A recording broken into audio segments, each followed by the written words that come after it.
One of the most trusted voices in the college football atmosphere is high on Alabama going into 2025, and for good reason. I'm going to tell you why. Stick around. This is Waaaay Offsides.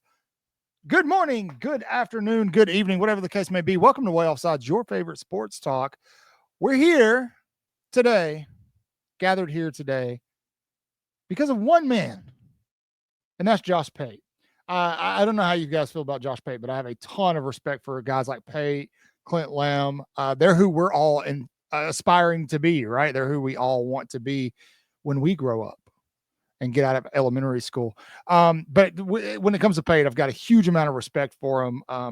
Always follow what he says and listen very closely, because usually his analysis and his opinion is loud.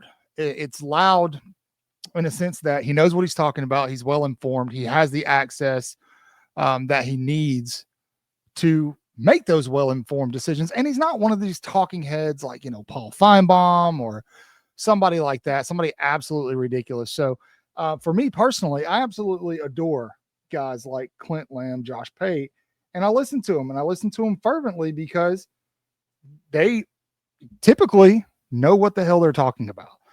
And so, no, not everybody agrees. And sometimes, it may come off as they're just saying things for clicks and likes. But I think Pate is one of those guys who has a substantial enough following to where he doesn't have to do that. Therefore, like I said, I have a ton of respect for him. And in that respect, he can't, Pate has always been very high on Alabama for good reason. It makes sense because Alabama historically has been at the top of college football, if not the best team in college football. They're up there in the top 5 usually. Last season being the lone outlier, but that season comes off of a brand new head coach and this and that. And in a world where most sports analysts are ready to write off Alabama because, quite frankly, there's fatigue around Alabama. They're tired of the Crimson Tide. They're exhausted with Alabama winning. They're exhausted with Alabama winning national championships and SEC championships and Bama getting all the recruits and doing all the things and having all the accolades and being on everybody's tongue, and they're tired of having to say Alabama. So much like Matt Moscona down there in Louisiana, a lot of these pundits have jumped on the ship of, well, if Nick Saban's not there, Alabama's a ship that is sinking and sinking quickly under Kalen DeBoer. Well, I think so far Alabama has showed that that's not necessarily the case. Now, it remains to be seen in 2025. 2024 was a little teeter-totterish. But when you look at the big picture, take a step back from a 4-loss season and look at the fact that Alabama lost so much on their active roster, whether it was to the draft, transfers, graduation, whatever.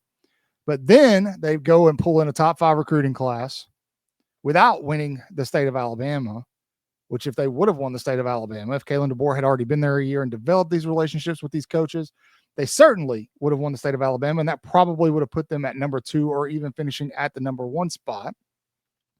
And then you look at what they're doing this recruiting cycle and what they brought in and the excitement around the program, as well as how Alabama has been able to evolve past Nick Saban. College football is changing quickly.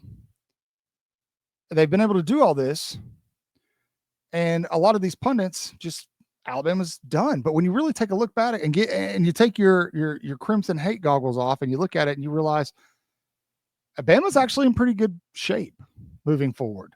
No, they're not going to win a national championship.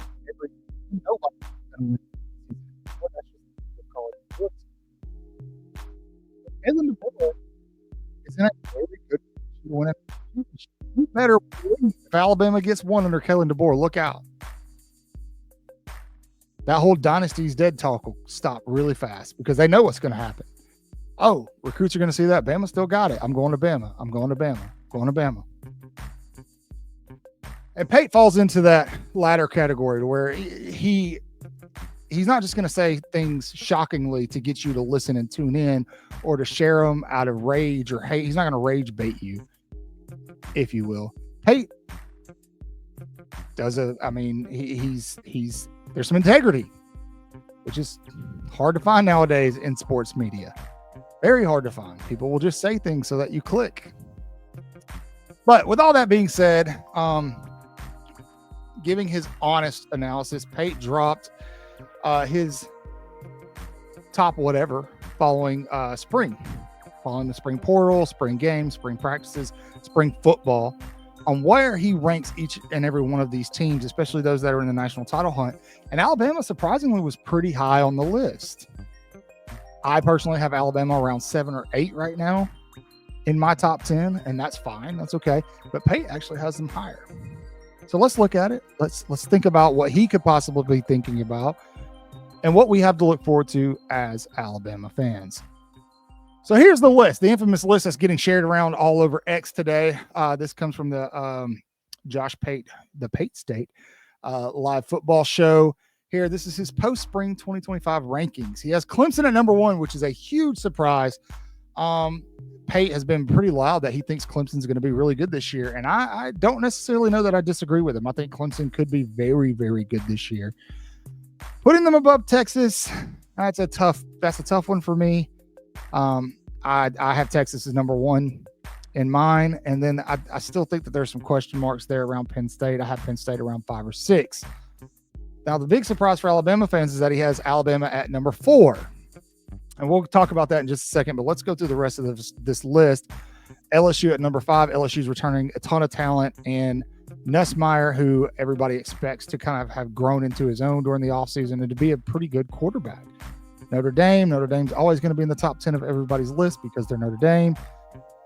Oregon is interesting. This has to potentially be just based off of recruiting. Oregon's recruited really, really well, but typically they don't finish well. And now that they're in the Big Ten, we'll see how that goes this season. And then Ohio State drops, the reigning national champions, drop down to number 8. Now, Ohio State, if you watch the draft, they lost a lot. I think they had 14, 15 guys drafted. That's not just their graduates. Now, Ohio State's not above spending some dough to get some folks in there. They're going to return 2 of the best, if not the best offensive and the best defensive player in the country in Caleb Downs and Jeremiah Smith. So it's interesting that he dropped them down that far, but you're also bringing in potentially a very young quarterback to throw to them in Julian Sayin, former Alabama commit. So I can understand that. Now, Florida may surprise some people here being in the top 10, but I'm telling you, as most people who are actually watching what's going on, Florida is going to be a very good team this year. They are a dark horse to win the SEC. They're going to be my dark horse to win the SEC and make the college football playoff. I don't know that they'll make a push for the national championship yet, but Florida has been aggressively spending NIL money in a positive way. They had to, because both FSU and Miami are doing the same. And so for Florida to stay alive, they absolutely have to. Oklahoma's interesting. I would say it's a very similar situation to Florida. I don't think that Oklahoma is going to be a top 10 team when it's all said and done, but we'll see. UGA at 11 is another one that's kind of got fans a little riled up online. UGA fans think that they're the new Alabama and that they certainly should be in the top 5 of every ranking that ever comes out. Well, here's the thing. You guys have Gunnar Stockton at quarterback. I'm not saying that Georgia's not going to be good, but Gunnar Stockton is not as good as Carson Beck was. And it's going to be interesting to see what Georgia's able to do with him. Maybe throw into their tight ends. We'll see. But I don't actually have Georgia making the SEC championship this year. Spoiler alert, it's Alabama and Florida is who I have making the SEC championship game this season. And then finishing out the list, you've got some familiar faces. Miami, Arizona State sneaks in there, Texas A&M, Illinois. Ole Miss might be a little too low, but that may be because they're replacing Jackson Dart. I think Austin Mack is going to finish top 3 quarterback in the SEC. I think Ole Miss is going to make some noise this year. Georgia Tech, South Carolina, Michigan, Texas Tech. I don't have a huge problem with this list because it's post-spring. It really doesn't matter moving into the summer and moving into the season. But I will say I appreciate the fact that despite what everybody's saying about Alabama and how Alabama is not the Alabama of old, some people are taking a step back, removing their bias and looking and seeing, hey, Alabama is still a very, very talented roster. They're still one of the most talented rosters in the country. Not only that, it tells me that a lot of people are realizing that Alabama was kind of handicapped last year a lot by Jalen Milroe and what he could and couldn't do and his consistency issues that he had throughout the season. Now, that's not a knock at Milroe. It's just saying he wasn't consistent all year. When he shined, he really popped off the screen. His lows were low, right? But if you're going to bring in somebody, whether it be Austin Mack, Ty Simpson, Keelan Russell, I don't think it's going to be Keelan Russell. But you bring in one of those guys and they can consistently give you good play across the season with the talent that Alabama has at their skill positions and how good their defense should be in 2025. Watch out. Alabama is returning a seriously dangerous wide receiving core. It will be top 2 in the country when it's all said and done. I think the best wide receiving rooms in the country right now are obviously Ohio State, LSU, Alabama, and then I hate to say it, but Auburn's got a pretty good room, right? But I think Alabama has a chance with the right quarterback to outshine all 4 of those others just because of the plethora and the depth that they have at wide receiver. And then what they did to supplement it with Isaiah Horton coming in, right? And then you look at these new recruits that are coming up, these new guys, man. You know, we haven't scratched the surface on guys like Rico Scott, Bubba Hampton, but then you look at Lassier Brooks coming in, look at Derek Meadows coming in. Once those guys are polished, it's over. It's game over. Now, Alabama will go as its offensive line goes. I think Alabama's offensive line is going to be in a much better place than a lot of people realize. A much better place than a lot of people realize. And I think that's going to bode well for this serious stable of running backs that they've got. Bama's running back room is probably the most loaded and deep in the country. Jam Miller returns, Richard Young, Daniel Hill, A.K. Deer. It just keeps going. Alabama's running back room is serious. Serious. They've got 3 capable quarterbacks. They just brought in really good blocking tight ends. They've already got some really good blocking tight ends. If injuries kind of hold up there and don't hold their tight end position back, Alabama's going to be very strong at the tight end position. They shored that up in the spring portal. And then you go to the other side of the ball. We all know what the expectation is for that secondary. We all expect Alabama secondary to be elite in 2025. They grew into themselves during the 2024 season. It was touch and go there for a moment. But as the season came to a close, that secondary looked really, really, really good. Really good. And then they bring in some pieces to help the linebacker core in Green, as well as their defensive line. You bring in Kelby Collins. And then, just again, straight raw talent in their recruiting class with, guys like Justin Hill, Abdul Sanders. As Alabama is still very, very wealthy. Very, very wealthy roster. I haven't looked at it, per rating or this, that, but I would say that Alabama probably has the most talented roster in the country, if not top 2.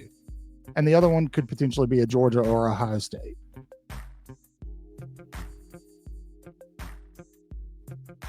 Georgia's won our national championship recently. Ohio State's won one recently. Alabama hasn't won one since 2020. This will be 5 years. They've got the team to do it this year.